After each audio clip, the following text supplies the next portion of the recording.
नमस्कार, मैं छत्तीसगढ़ अखबार के YouTube चैनल इंडिया आजकल के स्टूडियो से सुनील कुमार। चुनाव की गिनती चल रही है, वोटों की। हिंदुस्तान का आम चुनाव जो कि दुनिया का सबसे बड़ा चुनाव है।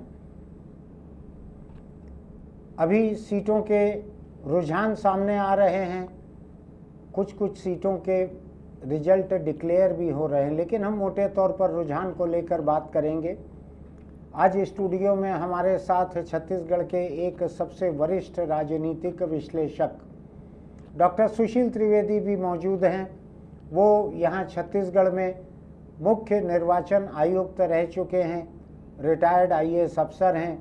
मध्य प्रदेश और छत्तीसगढ़ के राजभवनों का उनका बड़ा लंबा अनुभव रहा है। तो राजनीति, संवैधानिक व्यवस्था, चुनाव, ऐसे बहुत से मुद्दों पर वो अपने तजुर्बे को आए दिन प्रशासनिक अधिकारियों के अलग अलग बैच में, अलग अलग जगह पर व्याख्यान देकर उनके साथ तजुर्बा बांटते रहते हैं। हमारे ऊपर उनका बड़ा आशीर्वाद बने रहता है। जब हम उनको तकलीफ़ देते हैं वो इस स्टूडियो में आ जाते हैं। तो आज इस मतगणना के बीच में हमने डॉक्टर सुशील त्रिवेदी से अनुरोध किया कि अब शाम इस वक्त 6:42 हो रहा है अभी, और रिज़ल्ट करीब करीब सामने आ चुके हैं, तस्वीर साफ हो चुकी है। तो कुछ इस पे चर्चा की जाए कि ये नतीजे क्या कहते हैं। 543 सीटों पर चल रही है मतगणना। NDA जो कि मोदी की अगुवाई वाली एक कोलिशन है, 295 सीटें मिली हैं। कह रहे थे, भाजपा के नेता कह रहे थे कि अब की बार 400 पार नहीं हो पाया। 400 पार कोई बात नहीं, 300 भी पार नहीं हो पाया है अभी। यानी ये 295 मुझको पिछले 4-5 घंटों से टंगा हुआ दिख रहा है। बीच में एक आध बार 297 तक गया था मामला लीड का, 295 पे आ गया है। दूसरी तरफ कांग्रेस की अगुवाई वाला जो इंडिया कोलिशन है, उस इंडिया गठबंधन को 229 सीटें मिली हैं। लोगों की उम्मीद से ज़्यादा हैं, कम से कम मेरी उम्मीद से ज़्यादा हैं, या बहुत सारे लोगों की उम्मीद से ज़्यादा हैं। अन्य लोगों को 18 सीटें मिली हैं। ऐसा ये गणित अभी दिखाई पड़ रहा है। हम चलते हैं डॉक्टर सुशील त्रिवेदी के पास। वो आज आकाशवाणी दूसरी कई जगहों पर चुनाव विश्लेषण करके फिर समय निकाल कर यहाँ आए हैं। उन्होंने कुछ नतीजे देखे होंगे, कुछ हम देखते हुए यहाँ चर्चा कर लेंगे। सुशील भाई, आपका बहुत स्वागत है। जी नमस्कार। कैसा लग रहा है चुनाव के रिजल्ट का ये दौर? देखिए, मेरे ख्याल से मैंने आज तक जितने चुनाव देखे 1952 से लगाकर, हाँ। इतना रोमांचक चुनाव ऐसा और इतना दिलचस्प चुनाव मैंने नहीं देखा। ऐसा ये कह सकता हूँ रियली। यानी चुनाव जिस तरीके से लड़ा गया, जिस तरीके से लोगों ने चुनाव प्रचार किया, वो एकदम अलग पहली बार। उसके बाद चुनाव परिणाम को लेकर जो अपेक्षाएं कर रहे थे, एग्जिट पोल को लेकर तो वैसे लोगों को आशंका रहती है। हाँ। पर इस बुरी तरीके से फेल होने वाला एग्जिट पोल, इस बुरी तरीके से फेल होना, किसी को उम्मीद ही नहीं कि ऐसा कुछ हो जाएगा। कि मोदी यानी अगर एग्जिट पोलस्टर की जगह कोई 12वीं का बच्चा रहता, तो जो एग्जाम रिजल्ट आने के बाद जैसी बुरी खबरें कभी कभी आती हैं, वैसा कुछ हो गया। लेकिन ये मोटी चमड़ी के रहते हैं। मेरी शुभकामना उनके साथ है। मैं तो नहीं, कितना दिलचस्प, मतलब सुबह से लेके सांस अटकी रही। सुबह से एक सांस अटकी रही। हर चीज पे क्या हो रहा है। और उससे बड़ी बात जो है, इस पूरे चुनाव की सबसे दिलचस्पी हिंदुस्तान का, उस दिन हमने कहा था हिंदुस्तान के सबसे ज्यादा शक्तिशाली नेता, विराट स्वरूप वाले नेता का चुनाव की जब मतगणना हो रही तो उसको कई चरणों में उसको हार का सामना करना पड़ा। बनारस से नरेंद्र मोदी शुरू के दौर में हार रहे थे, और 100-200 वोट से नहीं। मैं एक आंकड़ा जो मैंने देखा है एक समाचार में, वो 6000 वोट से हार रहे थे। ये एक इतना बड़ा संदेश है देश के सबसे शक्तिशाली पुरुष के लिए। और ये भारत की लोकतांत्रिक व्यवस्था और भारत की तथाकथित कम पढ़ी लिखी जनता की बुद्धिमत्ता का संदेश है। बिल्कुल। सबसे पढ़ी लिखी, सबसे कमजोर माना जाता है, लेकिन दुनिया के देश में जिस तरह के चुनाव होते हैं, और बड़ी बात ये देखिए कि अगर इस तरह के चुनाव पड़ा अमेरिका में आते होते तो अभी तक वहाँ पता नहीं कितनी उथल पुथल मच गई रहती। देश में पूरी शांति है। हाँ, पूरी शांति है, कोई लोग पटाखे भी चला रहे, मिठाई भी खा रहे हैं, कोई दंगे नहीं हो रहे, कुछ नहीं। बल्कि छत्तीसगढ़ में कुछ लोग थोड़ी हैरानी जाहिर कर रहे हैं। रायपुर की एक टीवी जर्नलिस्ट हैं, उन्होंने अभी कुछ पोस्ट किया है, बड़ी दिलचस्प लाइन उन्होंने पोस्ट की है, मैं बतलाता हूं आपको। उन्होंने लिखा है, छत्तीसगढ़ में न कांग्रेस मिठाई मंगा पात है न बीजेपी।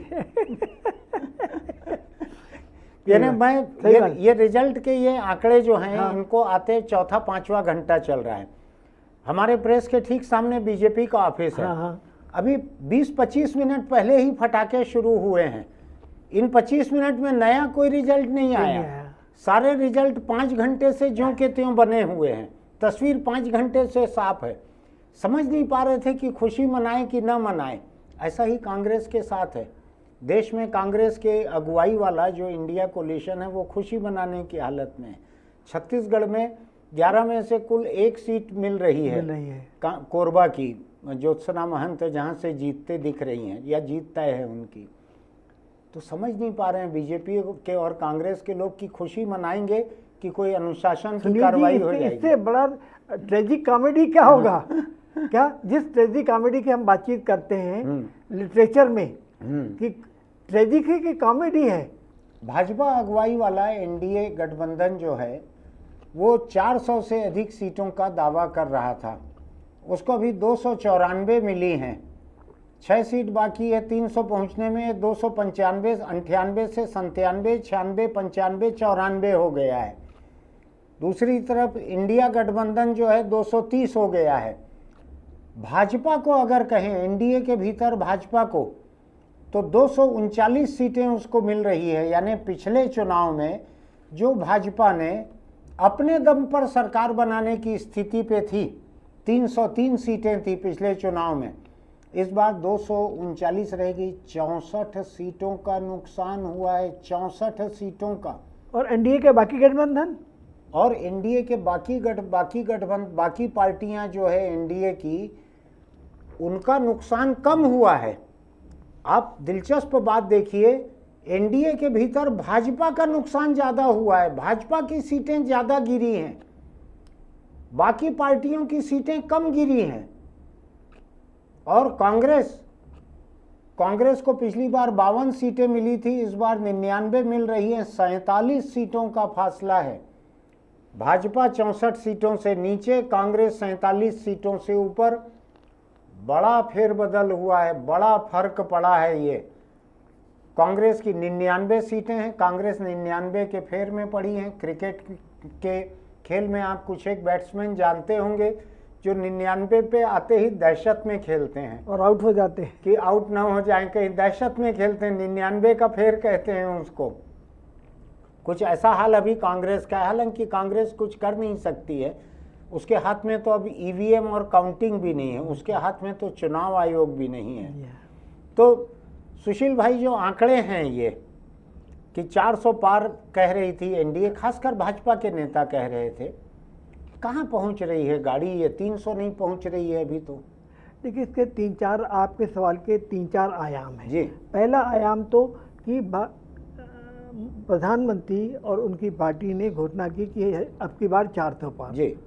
ये उनके ओवर कॉन्फिडेंस को भी दिखाता था और कहीं की दम्भ को भी दिखाता था, दम्भ को भी। इसका परिणाम ये हुआ, इस ओवर कॉन्फिडेंस का परिणाम ये हुआ कि हमारा अपना अनुभव है कि भाजपा कार्यकर्ताओं को लगा हम तो जीत ही रहे हैं, वहाँ जीते हैं, यहाँ का क्या काम करना, वहाँ जीते हैं, यहाँ क्या काम करना। यानी एक जो कहानी है जी कि सबने सोचा कि अरे मैं 1 लोटा दूध क्यों डालूं, सब तो दूध डाल रहे हैं, मैं पानी ही डाल देता हूं। तो यह तो सवेरे केवल पानी निकला। तो यही बात हो गई कि जो एक ओवर कॉन्फिडेंस की बात आ गई। और दूसरी तरफ जो दूसरी पार्टी, उनको लगा कि दम्भ है। जो एनडीए के विरोध में प्रतिपक्ष है, प्रतिपक्ष को लगा कि दम्भ है कि 400 हम जीत कर लाएंगे।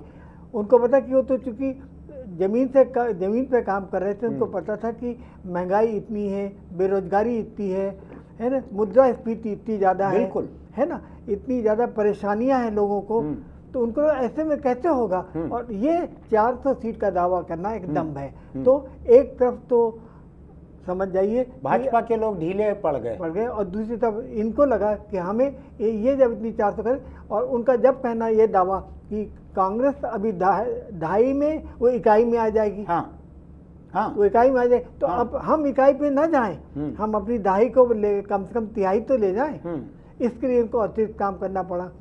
तो आप देखिए कि पहली बार इंडिया गठबंधन ने अपने सहयोगी दलों के साथ झुककर दावे छोड़कर समझौता किया। हाँ किया, बिग ब्रदर का रूप नहीं दिखाया ना बिग ब्रदर का रूप नहीं दिखाया।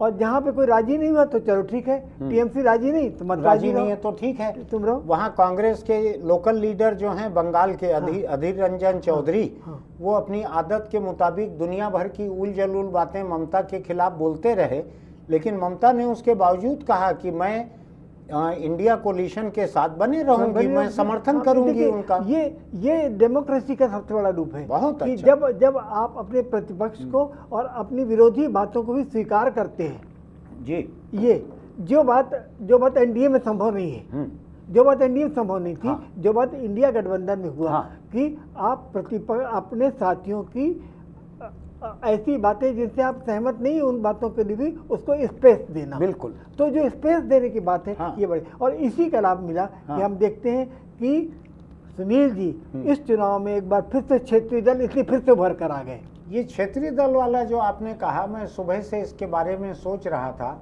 इसके आंकड़े निकालना थोड़ा मुश्किल पड़ रहा था, लेकिन मैं देख रहा हूँ मोटे तौर देखिए ना, हाँ। टीएमसी वहाँ आ रही है, वहाँ आ रही है, तेलुगु देशम इधर आई जो कि एनडीए के साथ जा रही है, लेकिन आ रही है। डीएमके वहाँ चली आई, डीएमके वहाँ आ गई, इधर बिहार में नीतीश वाला जो कोलिशन है, उत्तर प्रदेश में समाजवादी पार्टी पूरे जबरदस्त आसमान पे पहुंच गई वो।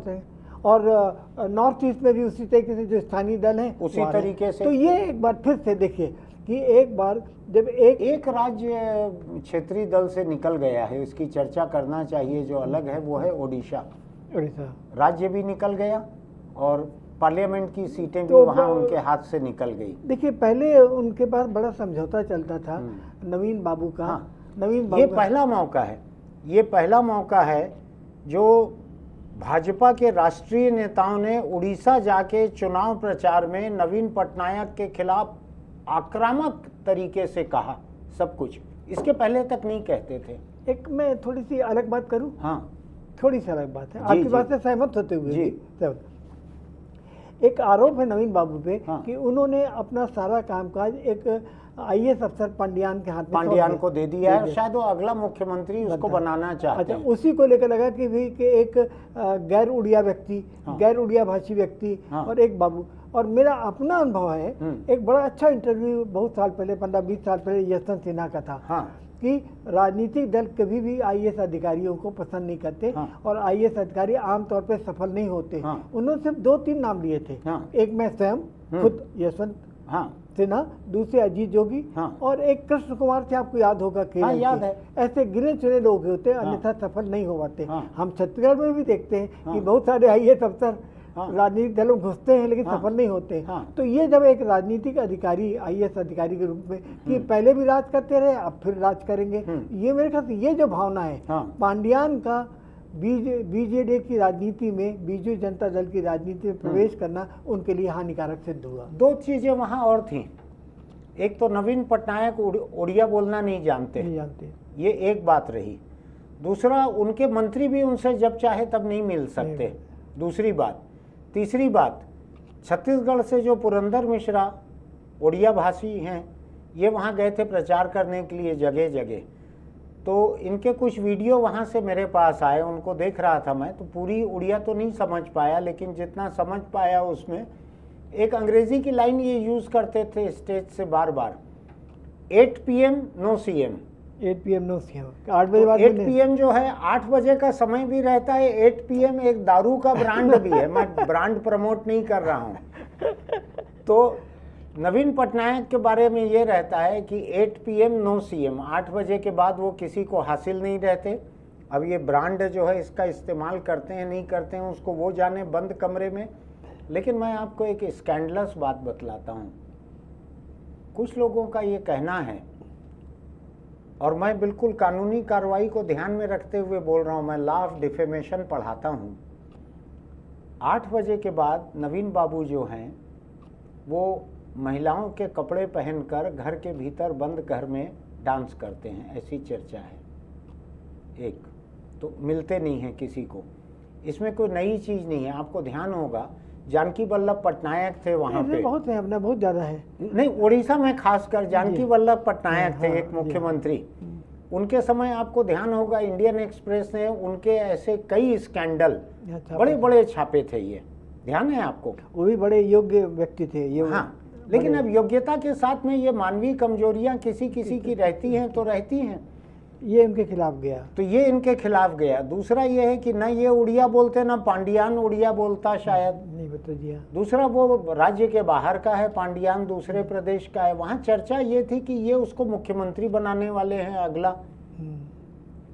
कुल मिलाकर माहौल ये हो गया था कि क्या उड़िया लोगों की यही किस्मत रहेगी कि इनको ये दूसरे गैर उड़िया भाषी लोग हाँकेंगे।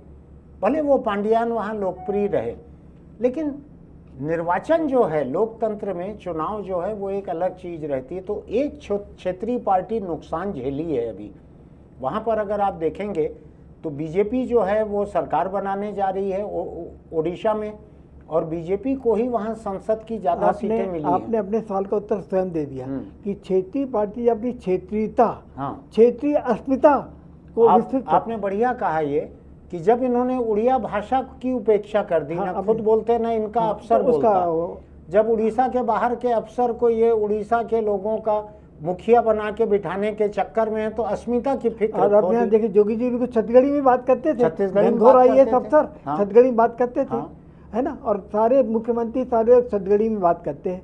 लेकिन मैं आपको एक दिलचस्प बात बताता हूँ जी, आपको पता नहीं याद है कि नहीं जी, छत्तीसगढ़ में श्यामाचरण और विद्याचरण नाम के दो बड़े नेता हुए थे, बड़े नेता, राष्ट्रीय स्तर के व्यक्तित्व के धनी थे ये। इसमें से एक भी छत्तीसगढ़ी नहीं बोलता था जी। लेकिन ये खाए यहाँ का, खाए यहाँ का, बजाय भाषा उत्तर भारत की, यहाँ की भाषा नहीं बोली। जो विकास के प्रति जो दृष्टि थी, विकास के प्रति वो बड़ी इस पर थी। सुशील भाई, आप आगे चलेंगे। आप उनके समय ब्यूरोक्रेसी में रहे होंगे, लेकिन मैं इस बात को रिकॉर्ड पे लाना चाहता हूँ। ये छोटे राज्य के खिलाफ थे दोनों भाई, दोनों है ना, मैं सहमत। दोनों भाई छोटे, यानी अगर इनका बस चलता तो छत्तीसगढ़ राज्य नहीं बने रहता। मैं सहमत हूँ। इनको लगता है कि अरे हम तो मध्य प्रदेश स्तर के नेता हैं, उसमें से काट के हमको छत्तीसगढ़ का नेता बना देंगे।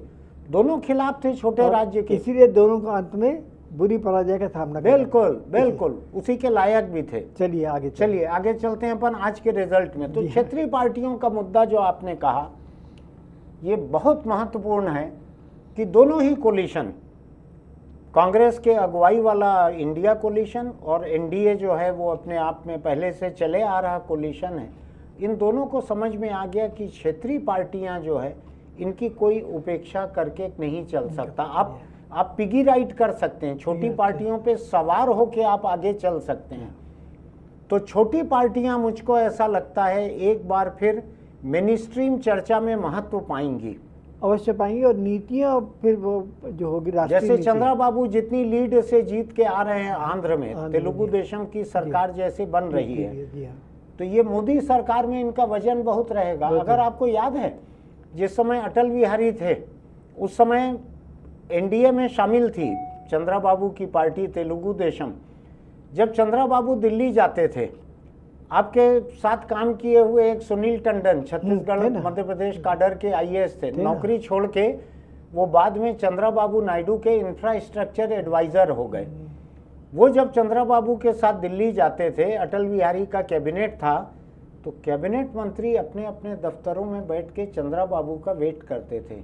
एक दिन में 5-5, 6-6 कैबिनेट मिनिस्टर से मिल के चंद्रा बाबू आंध्र का हर काम करवा के आते थे, इतना वजन था। अब मुझको लगता है वैसा वजन एक बार फिर होने जा रहा है क्षेत्रीय पार्टी। जगह मैंने देखा था, स्ट्रिप चल रहा था कि चंद्रा बाबू मे बी एनडीए कन्वीनर, बताइए। अभी तक तो कोई कन्वीनर की बात सोच भी नहीं सकता था मोदी और शाह के रहते हुए। चल रही थी, उसको मैंने आगे फॉलो अप नहीं कर पाया क्योंकि चुनाव पर एक स्ट्रिप जरूर चल रही थी एक नेशनल चैनल पर। दूसरा मैं ये समझना चाहता हूँ, कांग्रेस का अभी आंकड़े मेरे सामने जो हैं ये कह रहे हैं कि 100 टच कर लिया है कांग्रेस ने लीड में। जीती हुई सीटें नहीं है लेकिन 100 टच कर लिया है। और बीजेपी जो है 238 पे आ गई है, एनडीए 291 पे आ गई है। यानी एनडीए का एक कम हुआ है, कांग्रेस का एक बढ़ा है, इस तरह का है। ये बतलाइए मुझको, एनडीए की इस तरह की शिकस्त जो हुई है अभी, चाहे उम्मीदों की शिकस्त हो, दावों की शिकस्त हो, सरकार तो बन रही है उनकी, बहुमत तो दिख रहा है उनका। अगर नीतीश जैसा कोई एक बार फिर से, नीतीश जो है एक बार फिर समर सॉल्ट न कर लें, एक बार फिर उलान बाटी न खा लें, बूढ़ा बंदर उलान बाटी खाना बंद नहीं करता, तो हो सकता है एक बार फिर कर लें। लेकिन अगर ऐसा नहीं होता है तो एनडीए की सरकार बनते दिख रही है। हाफ वे मार्क क्रॉस कर चुके हैं ये लोग, एनडीए के लोग। मैं तो लगभग आश्वस्त हूँ कि एनडीए की सरकार ही बनेगी। उसके 2-3 कारण। पहले एक तो सबसे बड़ा राजनीतिक दल बीजेपी है। हाँ। फिर उनके पास इतने लोग तो बने ही रहेंगे कि 272 की जो सीमा है वो उनके पास बनी रहेगी। इसलिए सरकार तो उन्हीं की बनेगी मुझे लगता है।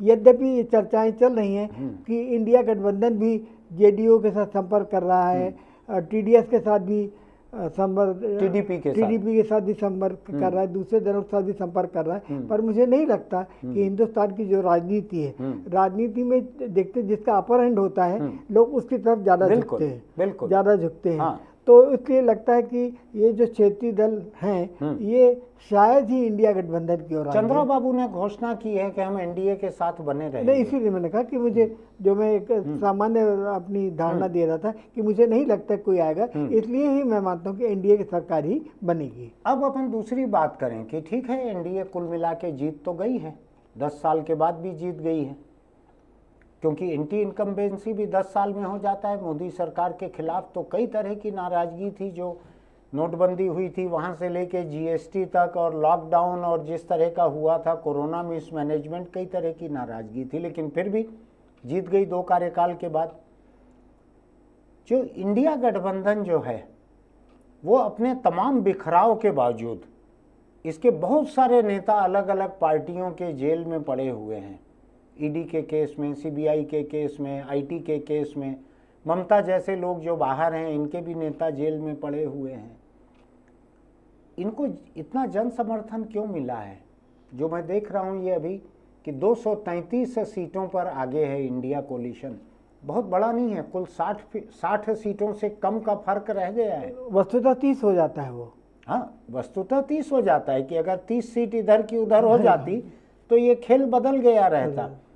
ऐसा क्यों हुआ है? क्यों लोगों ने पसंद किया? इनके पास तो चेहरा भी नहीं था, न राहुल का चेहरा था, न सोनिया का चेहरा था, न प्रियंका का था। केजरीवाल जेल में है, ममता साथ में नहीं है, नीतीश दगा दे गया है, अखिलेश केवल यूपी का नेता है, शरद पवार जो हैं अपने घर में ही भतीजे से पीठ में छुरा खाए हुए पड़े हैं। तो बिना किसी चेहरे के इंडिया गठबंधन को इतना समर्थन क्यों मिला? 233। इसको 2 भाग में देखें। पहला भाग आपका था कि एनडीए को क्यों इस तरीके की सीटों की कमी पड़ी, झेलनी पड़ी। पहला कारण, उसका कारण जो है बड़ा स्पष्ट है कि एनडीए ने अपना जो प्रचार कार्य शुरू किया था वो रामलला मंदिर से किया। बिल्कुल। फिर सनातन धर्म की बातचीत वहाँ शुरू किया। और उसको जो देखिए, उसके जो 3 बड़ी समस्याएं देश की हैं, पहला है ग्रोथ का मामला, दूसरा मामला महंगाई का मामला है, तीसरा अनएम्प्लॉयमेंट का मामला है। ये 3 मुद्दों पे उन्होंने बातचीत नहीं की। निश्चित रूप से एनडीए सरकार के दौरान ग्रोथ बड़ी जबरदस्त हुई। इंडियन इकोनॉमी तेजी से बढ़ी बताएगी वगैरह। लेकिन ये जो 3 समस्याएं बनी रही कि ग्रोथ होने के बावजूद वो इकोनॉमी जो है वो 1% लोगों को ही फायदा दे पाई। बात कर चुके। मेरा कहना है कि इस कारण अल्टीमेटली जो जनता उसको भेज रही थी। फिर उसके बाद कि शायद जनता के मन में जो भावना थी वो एनडीए गठबंधन को लग रहा था, और इसीलिए मोदी जी हर बार अपना नैरेटिव बदलते थे। दूसरे से उस नैरेटिव से मेरा मानना है कि जो जनता है उसको ये समझ नहीं आया कि कौन सा नैरेटिव हमारे लिए है, कौन सा इनके अपने खुद के लिए है। खुद के लिए मतलब अपने गठबंधन के लिए, अपने गठबंधन के लिए। बड़ी बात यह है कि जो इंडिया गठबंधन है उसने अपना नैरेटिव चेंज नहीं किया। हाँ। उसने अपना एक नैरेटिव बनाया संविधान, दूसरा बनाया आरक्षण और तीसरा बनाया कि ओबीसी का मामला। ये 3 मुख्य मानदंड को उन्होंने लिया। बाकी बातें से पर 3 उनके मुख्य, हर बार वो अपने हाथ में किताब लिए खड़े हैं। हाँ। राहुल गांधी हर बार अपने हाथ में लाल किताब। हाँ। बीजेपी कहना पड़ा था कि संविधान लाल किताब नहीं है। बिल्कुल लाल किताब के मामले से दूसरी बात बताना नहीं, वो भाजपा के कई लोगों ने ये प्रचार करने की कोशिश की कि ये चीन का संविधान लेके दिखाते हैं ये। चलिए, तो मेरा कहना है कि एक तरफ तो था कि वो उनका नैरेटिव बार बार बदल रहा था, इसलिए भाजपा के अपने जो हम बात कर चुके कि 400 पार में उनका जो कार्यकर्ता था वो अति आत्मविश्वास में था और उनको खुद नहीं लगता किस नैरेटिव को अपने पन्ना प्रमुख जो है हाँ। वो किस नैरेटिव को अपने लोगों तक पहुंचाए। मतदान के हर दौर में नैरेटिव चेंज हो रहा था। और ये नहीं कि किसी स्थानिक कारणों से, जियोपॉलिटिकल कारणों से नहीं, उसका कारण कुछ और था। हाँ। कि आप अगर छत्तीसगढ़ आ रहे हैं कुछ और बात करें, हाँ। सब जगह आप बात वही करेंगे कि मंगलसूत्र छीन लेंगे वगैरह वगैरह, बात नहीं करना है ना। दी पॉइंट कि कम से कम ये जो बात थी कि संविधान की बात, आरक्षण की बात और गरीबी की बात, गरीबी की बात, और जो बात चली नहीं, जो बात चली नहीं महत्वपूर्ण थी वो थी महिलाओं के लिए 1 लाख रुपए देने की बात। बिल्कुल मैंने तो ये मुझे लगता है कि ये कारण था कि भाजपा की जो सीटें कम हुई, भाजपा की सीट कम बोलो, मैं एनडीए नहीं बोलो, भाजपा की सीट कम हुई, और कांग्रेस गठबंधन जो एनडीए गठबंधन में आया उनका कारण। और दूसरा कि कांग्रेस ने अपने गठबंधन के लोगों के उनके भी जो नैरेटिव है उस नैरेटिव को स्वीकार किया। और एक और बड़ी बात है जिसकी कोई चर्चा नहीं कर रहा, आज दिन भर किसी चर्चा नहीं की, वो रही कि बीएसपी का पराभव, बहुजन समाज पार्टी का पराभव। कि बहुजन पार्टी के कारण जो दलितों का एक वर्ग होता था, जो सॉलिड वोट करता था एक तरफ जाकर, और उस कारण ही ये जो गठबंधन होता था समाजवादी पार्टी और कांग्रेस के पर, मुझे लगता है क्योंकि वो बीएसपी एकदम शून्य हो गई, इसलिए उसके जो वोटर थे वो इधर आ गए जी। इस कारण उत्तर प्रदेश में जो बड़ी सफलता मिली है एनडीए को, उसका कारण, क्योंकि उत्तर प्रदेश की सफलता एनडीए के इंडिया गठबंधन के सफलता का बड़ा भाग बनता है। यानी समाजवादी पार्टी और कांग्रेस तो 1 सीट वाली थी तो वहां से वो शायद 8 पे पहुंची है। समाजवादी पार्टी बहुत सीटों पे पहुंची है। ये दोनों मिला के 40-42 हो चुके हैं। ये दोनों मिला के वहां पर एनडीए की सीटों को क्रॉस कर चुके हैं। लगातार सवेरे से।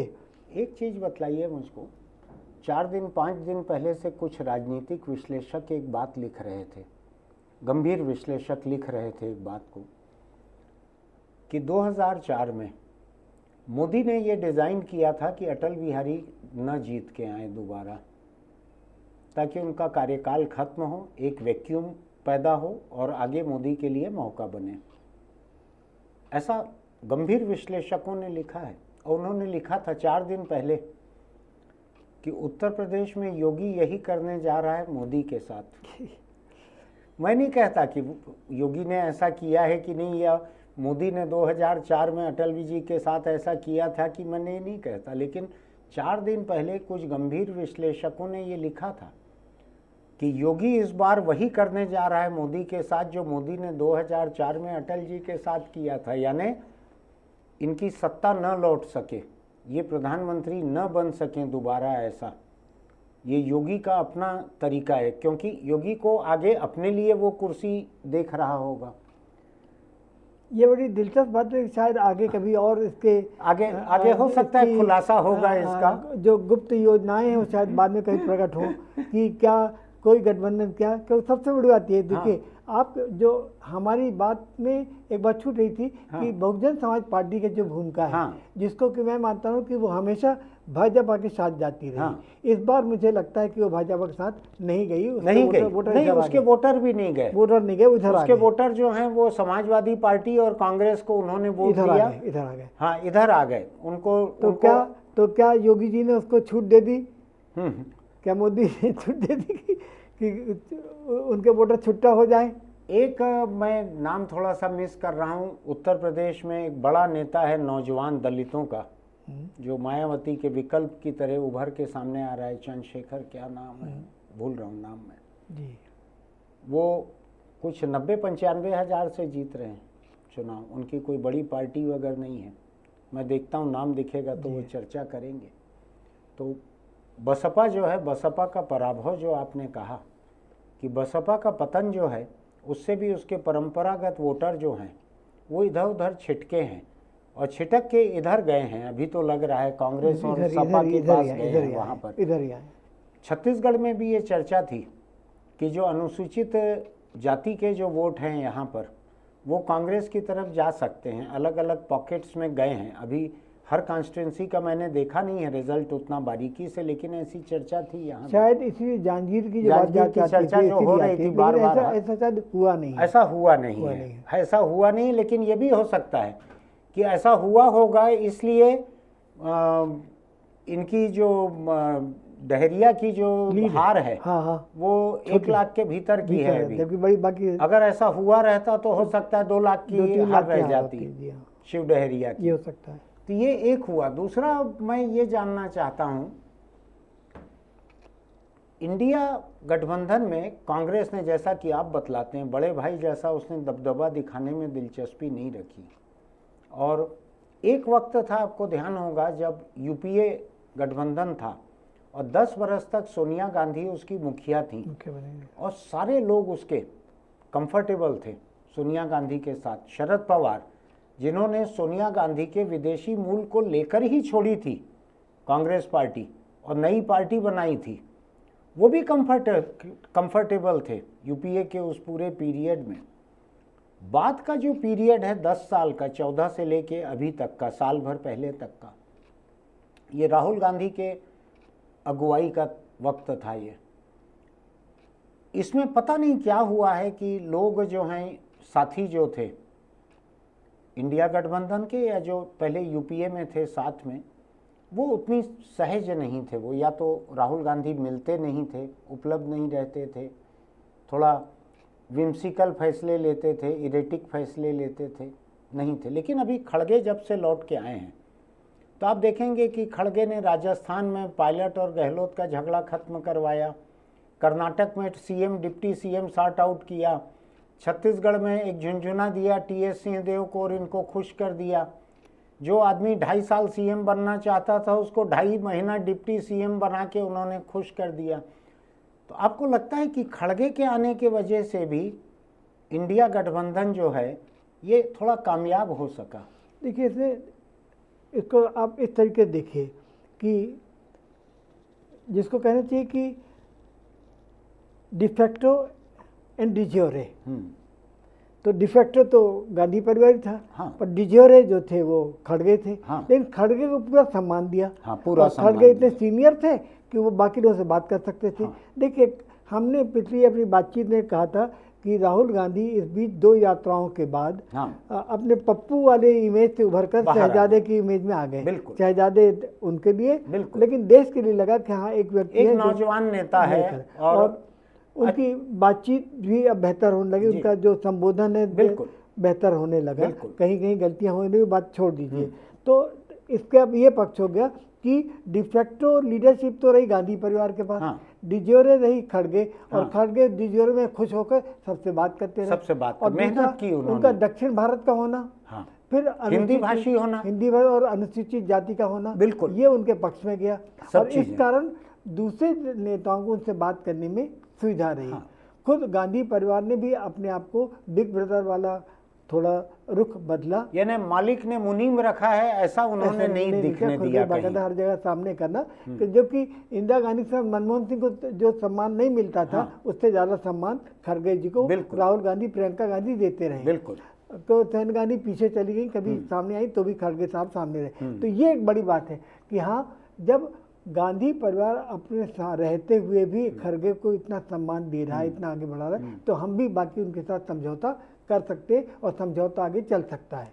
यानी मुझको, मैं कांग्रेस में ये फ़र्क देख रहा हूँ जो, और कामयाबी देख रहा हूँ उसकी खुद की सीटें भी तकरीबन डबल हो रही हैं। 52 थी, अभी 100 हो रही हैं। 48 का गेन है खुद को, और जिस कोलिशन की मुखिया है उसको भी गेन है बहुत बड़ा। एक गंभीर कोलिशन बनकर ये सामने आया। तो मुझको एक चीज़ लग रही है, कुछ लोग कहते हैं कि मालिक को अपनी दुकान खुद नहीं चलाना चाहिए, काबिल मैनेजर रख के उसको चलाने देना ये चाहिए। तो मैनेजमेंट का सिद्धांत हो गया है हिंदुस्तान में, जो जिसको कहते हैं पीढ़ी दर पीढ़ी के बिरला परिवार और जितने टाटा परिवार, इन सब ने भी कर लिया, मैनेजर अच्छे लगा दिए। ये तो वहाँ का सिद्ध सिद्धांत हो गया है, मैनेजमेंट का सिद्ध सिद्धांत हो गया है, MBA में पढ़ाया जाने वाला सिद्धांत हो गया आजकल कि जितने पुराने मारवाड़ी परिवार थे, गुजराती परिवार थे, पारसी परिवार थे। जी, मैं अब थोड़ा सा छत्तीसगढ़ पे आना चाहता हूँ सुशील भाई। हाँ जी। छत्तीसगढ़ में एक सीट ज्योत्सना महंत जीत चुकी हैं तकरीबन, घोषणा चाहे न हुई हो, 40-41 हज़ार का उनका आंकड़ा है कोरबा का। कोरबा के इतिहास में शायद इतनी बड़ी लीड कभी नहीं रही। खुद महंत जी जो हैं बहुत छोटी मोटी लीड से जीतते रहे, 20-22 हज़ार से ऊपर का नहीं रहा, दुगना रही इस बार लीड। बाकी 10 जगह कांग्रेस पार्टी हार गई। आपको ध्यान होगा 2014 में ताम्रध्वज साहू दुर्ग से अकेले जीते थे, एकमात्र लोकसभा सदस्य थे पूरे राज्य से। अभी तकरीबन वैसी ही नौबत है। उस समय भी भाजपा की सरकार थी प्रदेश में, आज भी भाजपा की सरकार है। ये ज़रूर है कि इन्होंने कोशिश की थी कि पूरी 11 की 11 सीटें जीतें, उसमें कोई कमी नहीं थी चुनाव प्रचार में। क्या लगता है आपको, छत्तीसगढ़ में देश से अलग भी कुछ मुद्दे थे इस चुनाव में? देखिए सर, तो मैं पहले भी कह चुका हूँ कि इस बार जो चुनाव हुआ है उसकी एक विशेषता यह भी है कि राष्ट्रीय मुद्दे एनडीए स्थापित नहीं कर सका, राष्ट्रीय मुद्दे एनडीए स्थापित नहीं कर सका, और इसीलिए क्षेत्रीय मुद्दे जगह जगह बड़े हो गए। इसीलिए महाराष्ट्र की हार आप लीजिए, और इसीलिए आप आंध्रा की जीत लीजिए या उड़ीसा की जीत लीजिए, या बंगाल का मामला ले लीजिए, क्षेत्रीय मुद्दे महत्वपूर्ण हो गए। छत्तीसगढ़ में भी क्षेत्रीय मुद्दा कोई बड़ा मुद्दा नहीं था, कोई बड़ा मुद्दा नहीं था, इसलिए छत्तीसगढ़ में मुख्य रूप से जो चेहरे हैं वो ज़्यादा महत्वपूर्ण हो गए थे। लोकल कॉन्स्टिट्यूंसी लेवल के जो लोग थे वो महत्वपूर्ण हो गए थे, इसलिए उनके कारण हुआ है। और बड़ी बात है कि छत्तीसगढ़ जब हम कहते हैं कि यहाँ पे सीधे सरल चेहरों को लोग ज़्यादा पसंद करते हैं। अगर किसी ने ज़्यादा, तो जो आम जुबान में कहते हैं डेढ़ होशियार, तो ऐसे जो डेढ़ होशियार थे उनके लिए परेशानी होती है, वो किनारे रह गए।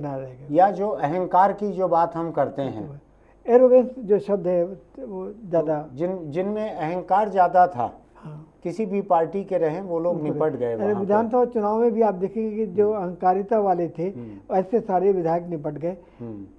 पहले तो पार्टी ने उनको टिकट नहीं दी, अब पार्टी ने अगर टिकट दी तो जनता ने उनको जगह बता दी। इसके ठीक विपरीत आप देखेंगे कि बृजमोहन की जो जीत है, इतनी बड़ी जीत है, बृजमोहन की जो जीत हो रही है वो बड़ी महत्वपूर्ण है कि उसका जो विचार हो, कहीं भी उनके बीच में अहंकारिता नहीं आती है। बृजमोहन में और कोई चीज रहे ना रहे, अहंकार मुक्त तो पूरी तरह से है वो। 5,62,000 की लीड पहुंच गई है बृजमोहन। देखिए राजनीति सबसे ज्यादा, सबसे भाजपा के सबसे सीनियर नेता हैं, योग्य भी बहुत हैं, सक्षम भी हर तरीके से, लेकिन इसके बाद भी उनका कहते हैं बड़े प्रेम से सबको पहचान से बुलाएंगे, सम्मान पूर्वक बात करेंगे, और इसीलिए उनकी जीत जो है मानी जाती थी। आप मध्य प्रदेश में इतना रहे सुशील भाई, दो दिग्गज थे वहाँ पे, एक तो कमलनाथ, एक दिग्विजय सिंह, दोनों अपने आप को राष्ट्रीय स्तर का नेता भी समझते हैं। दिग्विजय सिंह कई बार अखिल भारतीय कांग्रेस में कई तरह की भूमिका निभाते हैं। कमलनाथ तो आपको ध्यान होगा कांग्रेस के कार्यकारी अध्यक्ष की जब बात चल रही थी तो वो भी उम्मीद से थे कि उनको राष्ट्रीय अध्यक्ष बनाया जाएगा। पूरा मटियामेट क्यों हो गया है मध्य प्रदेश? 29 की 29 सीटें हार गए, ये तो कांग्रेस का अच्छा जगह रहती थी वो। एक सबसे बड़ा कारण आंतरिक विरोध इतना जबरदस्त है पार्टी के भीतर इनकी स्वयं की अहमन्यता। कौन बड़ा, मैं बड़ा कि तू बड़ा। देखिए ग्वालियर परिवार के साथ भी झगड़े दिग्विजय सिंह होते रहे, चाहे माधवराव सिंधिया हो, चाहे ज्योतिरादित्य सिंधिया हो, फिर चाहे मामला कमलनाथ के अर्जुन सिंह का और सिंधिया का झगड़ा चलते रहा। ये जो अहमन्यता वाली बात है, और कांग्रेस का वहाँ जो पतन हुआ है उसका एक बड़ा कारण कि जो बड़े नेता अपने को राष्ट्रीय नेता मानते रहे। अर्जुन सिंह कभी प्रधानमंत्री बनने का नहीं तो कम से कम राष्ट्रपति बनने का सपना तो देखते ही थे। दिग्विजय सिंह भी लगता है कि बहुत बड़े नेता, राष्ट्रीय नेता, वो भी अध्यक्ष बन सकते हैं, और इंटेलेक्चुअल मानते हैं कि बड़ा है। तो इन्हीं सब कारणों से वहाँ पर आपस में जो तालमेल होना चाहिए नीचे के कार्यकर्ताओं से वो नहीं हो पाया, हम्म, और इसी कारण वहाँ पे कांग्रेस को इतना बड़ा पतन देना पड़ा कि नेताओं के आपसी अहंकार, हम्म, तू बड़ा कि मैं बड़ा, हम्म। ये बड़ी इसको क्या मैं ये मानूं कि ये पीढ़ी अब चुनाव के लिए खत्म हो गई है मध्य प्रदेश में? मान के चलिए नहीं, ये हो चुका है, होगा नहीं, हो चुका है। ये इनके अंतिम वो खुद ही घोषणा कर रहे थे, अच्छा। इन नेताओं ने खुद ही, हमारा अंतिम चुनाव खुद दिग्विजय सिंह का बयान है, हाँ कमलनाथ का भी बयान है। हाँ, लेकिन दिग्विजय सिंह 10 साल का गैप दे के फिर आ जाते हैं वो चुनाव बात में। अलग है, लेकिन अभी की स्थिति में, और लेकिन अब जब जो नई पीढ़ी आ रही है, जिस तरीके से नई पीढ़ी आ रही है, वो नई पीढ़ी इन लोगों को स्वीकार नहीं करेगी, नई पीढ़ी उन्हीं को स्वीकार करेगी जो हम राहुल गांधी की बात कर रहे हैं कि जब आपने बिग ब्रदर वाला छोड़ा रूप और सामान्य आदमी बनने की बातचीत की, आम जनता से मिलने की बातचीत की, तब आपको स्वीकृति हो रही नेता के रूप में। अभी स्थिति मुझको मध्य प्रदेश की ये दिख रही है कि दिग्विजय और कमलनाथ, जो दो लोग अपने अपने बेटों को स्थापित करना चाहते थे, एक लोकसभा लड़वाकर और एक विधायक बनाकर और मंत्री बनाकर उन्होंने, दिग्विजय ने कोशिश की थी। अभी लगता है कि दोनों की अगली पीढ़ी का भविष्य जो है फिलहाल स्थगित है। स्थगित, कोई सवाल ही नहीं, कोई सवाल ही नहीं। छत्तीसगढ़ में आपको क्या लगता है? छत्तीसगढ़ में कांग्रेस के जितने दिग्गज नेता हैं ना, अब ये विधानसभा में जरूर रह गए हैं समझ लीजिए, लेकिन न ये मंत्री बनने वाले हैं, न सांसद बनने वाले हैं। 5 साल के बाद का अगर हम देखें, यहाँ कौन से नेता आपको दिखते हैं? सुनिए सुनिए, अभी सारे नेता have been cut to size, अंग्रेजी का जो मुहावरा है, हाँ। All the leaders have been cut to size, हाँ सब हार गए। हाँ, टी.एस. सिंहदेव हार गए, हाँ। तामदास साहू हार गए, सिर्फ एक चरणदास महंत 2 मोर्चों पे जीते, खुद भी जीते, छोड़ दिए, पत्नी भी उनकी जीती। विनम्रता है, देखिए विनम्रता है, वो। ठीक कह रहे हैं आप। सुनिए आगे चलिए, अभी जो चुनाव आने वाले हैं भाई साहब, लोकल बॉडीज, लोकल बॉडीज के, उसमें और सिद्ध हो जाएगा। हाँ इनकी ग्राफ कहाँ पे है, हाँ। वो और सिद्ध हो जाएगा। और मैं मान के चलता हूँ कि जो वर्तमान स्थिति है संगठन की, हाँ और जो सत्ता कांग्रेस में जो सत्ताधारी है, हाँ। उनको देखते कि एक भगदड़ अभी मची हुई कि कांग्रेस के जो मेयर है, कांग्रेस के जो अध्यक्ष है, वो छोड़ के बीजेपी में जा रहे हैं। और यहाँ पे जिस तरह के भाजपा की विजय हुई, उसको देखते हुए जो नगर पालिका के चुनाव होने वाले, नगर पालिका, नगर पंचायत, उसमें भी कांग्रेस का भी फिर से ग्राफ नीचे जाएगा, ऊपर नहीं जाएगा। ऐसा जी, यानी 6 महीने में करीब जो चुनाव जी, होने वाले जी, हैं, पंचायत और म्यूनिसिपल दोनों के, जी हाँ। इसमें आपको लगता है कि कांग्रेस फिर निपटेगी? उसका कारण ये है कि ये इनके आपस के झगड़े नहीं सिमटेंगे, और भी ज़्यादा स्थानीय मुद्दे हो जाते हैं। आप जानते हैं रायपुर में आप देखते हैं क्या स्थिति बनती जा रही है। कांग्रेस इतनी सशक्त मेयर, कांग्रेस सशक्त मेयर के खिलाफ कितना वातावरण है, जगह जगह बाकी कांग्रेस मेयर छोड़ के चले गए हैं, और उसको रोकने के लिए कोई स्थिति है नहीं। इसलिए मैं मानता हूँ कि कांग्रेस का ग्राफ नीचे जाएगा। ऐसा। मैं अब एक बार फिर राष्ट्रीय स्तर पे लौटना चाहता हूँ। ये बतलाइए, भाजपा ने जितने भावनात्मक मुद्दे उठाए थे इस चुनाव में, चाहे ओबीसी में मुस्लिमों को शामिल करना आरक्षण में, चाहे घुसपैठिया कहना, चाहे नागरिकता संशोधन, चाहे जो भी बहुत सारे मुद्दे उठाए, बहुत सारे, आपको क्या लगता है इस चुनाव का जो रिजल्ट देखने मिला है एनडीए को और खासकर भाजपा को, क्या इसकी सोच में कोई फेरबदल होगा? देखिए, ये एक जिसको कहते हैं कि $60 क्वेश्चन, अमेरिकन मुहावरे में $60 क्वेश्चन है। और मैं ये मानता हूँ कि इस चुनाव में ड्रिबलिंग जिसको कहते हैं, ड्रिबलिंग करने के बावजूद जो डिबेकल हुआ है, उस डिबेकल को भाजपा को अपनी सोच पर विचार करने पर मजबूर होना पड़ेगा। और ये जो बुनियादी 3 मुद्दे जिनकी हम बात करते हैं कि ग्रोथ तो आप कर रहे हैं, लेकिन उसके साथ, लेकिन वो ग्रोथ जो है वो 1% तक सीमित है। हम बार बार वहीं आ रहे हैं। तो मेरे ख्याल इस मुद्दे में और जो क्षेत्रीय दल आ रहे हैं, वो भी इस बात पे दबाव डालेंगे कि आप इन मुद्दों को, भावनात्मक मुद्दों को थोड़ी देर के लिए बैक बर्नर पे रखिए, और फ्रंट बर्नर में ये जो हमारे सामाजिक आर्थिक मुद्दे हैं, सामाजिक आर्थिक, जिसमें कि आरक्षण का मामला भी है, यू बी वेरी क्लियर, संविधान संशोधन की बात तो खत्म कर दीजिए वगैरह। और दूसरी बात यह है कि अब हमें ये भी सोचना पड़ेगा, अंतिम बात यहाँ पे बात खत्म करेंगे, कि जिस तरीके से श्रीमान नड्डा ने आरएसएस से अपने संबंध विच्छेद की बातचीत की है, और हमको उनकी जरूरत नहीं, हम इतनी बड़ी जिस पार्टी बन तरीके गए से हैं। भाजपा को अपनी संख्यात्मक हानि का उठानी पड़ी, उसके बाद आरएसएस एक नए ढंग से फिर से अपने प्रभाव को स्थापित करेगा। वो प्रभाव क्या होगा देखना होगा। एक सवाल, आखिरी सवाल मेरे को तय करना है, आप बात खत्म कर रहे थे लेकिन एक सवाल बहुत जरूरी है जी। क्षेत्रीय दलों का जो एक पुनर्जन्म हुआ है इस चुनाव में, जी मजबूत होके जो उभरे हैं, क्या लगता है आपको कि भारत जो है, जो एक संघीय गणराज्य की जो धारणा है कि अलग अलग प्रदेशों का एक संघ है, भारत संघीय गणराज्य है, क्या वो यूनियन धारणा, ऑफ, क्या वो तो संविधान पे India is A union of states, union of states, तो ये क्या सब लगता है। है आपको कि ये संघीय गणराज्य की जो धारणा है वो इस नतीजों के साथ थोड़ी मजबूत होगी? और आप कुछ ज़्यादा ही उम्मीद कर रहे हैं, ऐसा? पर कुछ उम्मीद करना चाहिए, ज़्यादा नहीं। देखिए, यानी मैं 400 की उम्मीद ना करूं, 300 के भीतर ही रखूं। कारण ये कि भाजपा जितनी सशक्त थी इसलिए वो अपने ढंग से कर रही थी, इसलिए बार बार राज्य, फिर चाहे दक्षिण का राज्य हो, चाहे कर्नाटक हो, चाहे और कोई राज्य हो, इंक्लूडिंग छत्तीसगढ़, कि हमारा जो देय है वो नहीं मिल रहा है, लेकिन अब वो स्थिति नहीं बन पाएगी। अब बाद में क्षेत्रीय दलों का चूंकि दबाव केंद्र पर ज़्यादा रहेगा, तो इसलिए ये जो इनके क्षेत्रीय अस्मिताओं का सम्मान और क्षेत्रीय आवश्यकताओं और आकांक्षाओं की पूर्ति और ध्यान देना पड़ेगा। नहीं, उनका केक में शेयर, अथॉरिटी में आकांक्षा, तो वही कह रहा हूँ, आकांक्षा है कि हम झगड़ा तो वही होता है। बिल्कुल। कि देखिए बार बार घोषणा आ रही है कि आंध्र प्रदेश को विशेष राज्य का दर्जा देंगे, बात आ गई है सामने, आज ही आ गई है। आज ही आ गई है। जब विशेष राज्य दर्जा देंगे तो आपको स्पेशल पैकेज देंगे। दिन भर की खबरों में केवल एक टेलीफोन कॉल की खबर मिली है कि नरेंद्र मोदी ने चंद्रबाबू नायडू को फोन करके बात की है। की है ना, एक कॉल की चर्चा आई है। वो विशेष राज्य का दर्जा देंगे और आपको एनडीए का कन्वीनर बनाएंगे।